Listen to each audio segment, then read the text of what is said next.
जय श्री कृष्णा। आज हम पढ़ने वाले हैं एनसीईआरटी जो 10th क्लास की बुक है उसके अंदर जो प्रश्नावली 2.1 है उसको हम सोल्व करेंगे। तो इस प्रश्नावली का नाम है बहुपद।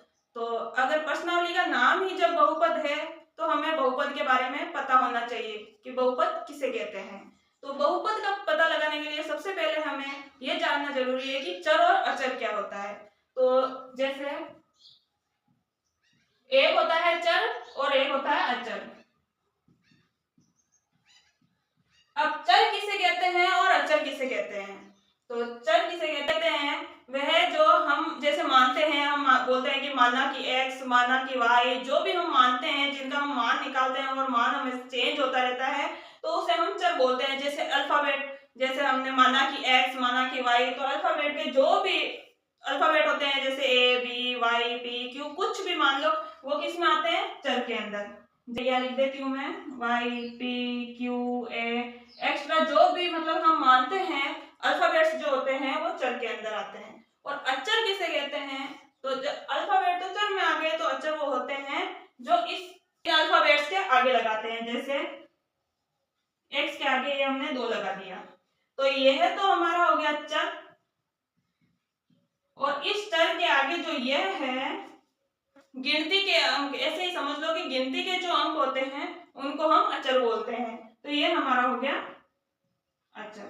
तो जैसे अचर में आ जाता है 1, 2, 3, 4, मतलब जो भी गिनती के जो अंक होते हैं वो अचर में आ जाते हैं। तो हमें पता चल गया कि चर किसे कहते हैं और अचर किसे कहते हैं। जब चर और अचर को हम एक साथ लिख देते हैं, जैसे हमने ये लिखा 2x, तो ये अब क्या बन गया? चर और अचर मिलके बन जाता है व्यंजक। अब व्यंजक में अगर हम कुछ और ऐड कर देते हैं, जैसे मैंने यहाँ लिख दिया 2x + 5, तो ये हमारा क्या बन गया? बीजीय व्यंजक। देखिए मैं आपको बताती हूँ कि अब बीजीय व्यंजक से बहुपद कैसे बनता है। ये हमने लिखा 2x + 5, ये हमारा हो गया बीजीय व्यंजक।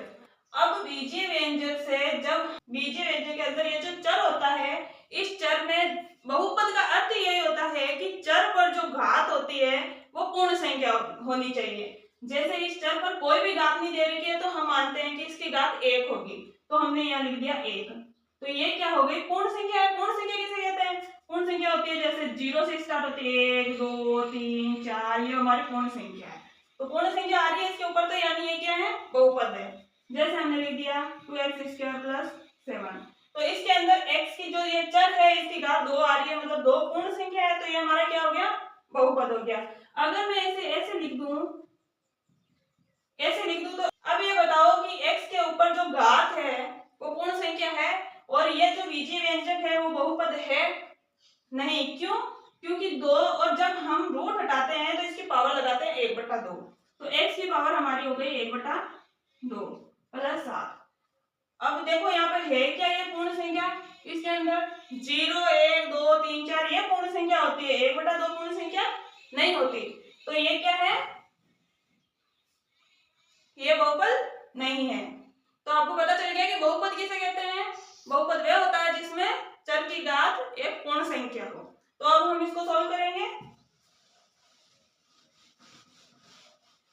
ये है एनसीईआरटी जो बुक है ना, वो 2.1 का सॉल्यूशन है। अब हमें क्या पूछा है कि किसी बहुपद px के लिए y = px का ग्राफ नीचे आकृति में दिया गया है। ये आकृतियां दी गई है हमें, और इसमें क्या बताना है कि px के शून्यकों की संख्या बतानी है।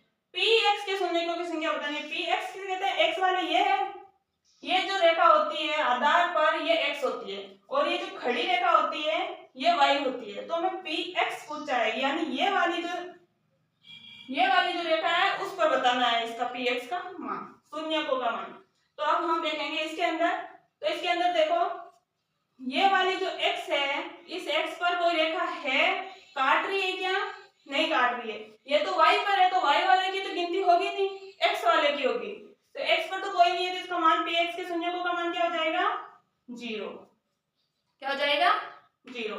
हम अब करेंगे दूसरे के अंदर देखो कि ये जो x है, इस x पर ये जो ये रेखा है काट रही है क्या? ये y पर काट रही है एक बार x पर काट रही है। हमें सिर्फ px का मान बताना है। x पर पर कितनी बार काट रही है, x पर एक बार काट रही है ये यहाँ पर, तो कितना हो जाएगा इसका मान 1। px के शून्यकों की संख्या हो जाएगी 1। अब हम तीसरे के अंदर देखेंगे कितनी बार काट रही है, 1 2 और 3। y वाले को काउंट नहीं करना है, सिर्फ x वाले को। क्यों? क्योंकि हमें px के शून्यकों की संख्या पूछी गई है।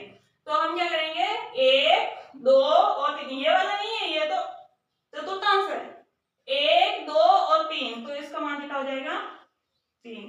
इसमें शून्यकों की संख्या हो जाएगी 3। अब हम चौथा करेंगे। चौथे के अंदर देखो कितनी बार काट रहा है, 1 और ये 2, तो इसमें शून्यकों की संख्या कितनी हो जाएगी px की 2। अब हम करेंगे इसका पांचवा। इस पांचवे के अंदर देखो कितनी बार काट रहा है, 1 2 3 और 4, तो इसका मान कितना हो जाएगा 4। अब ये देखो छठा, इसके अंदर कितनी बार काट रहा है, 1 2 और 3।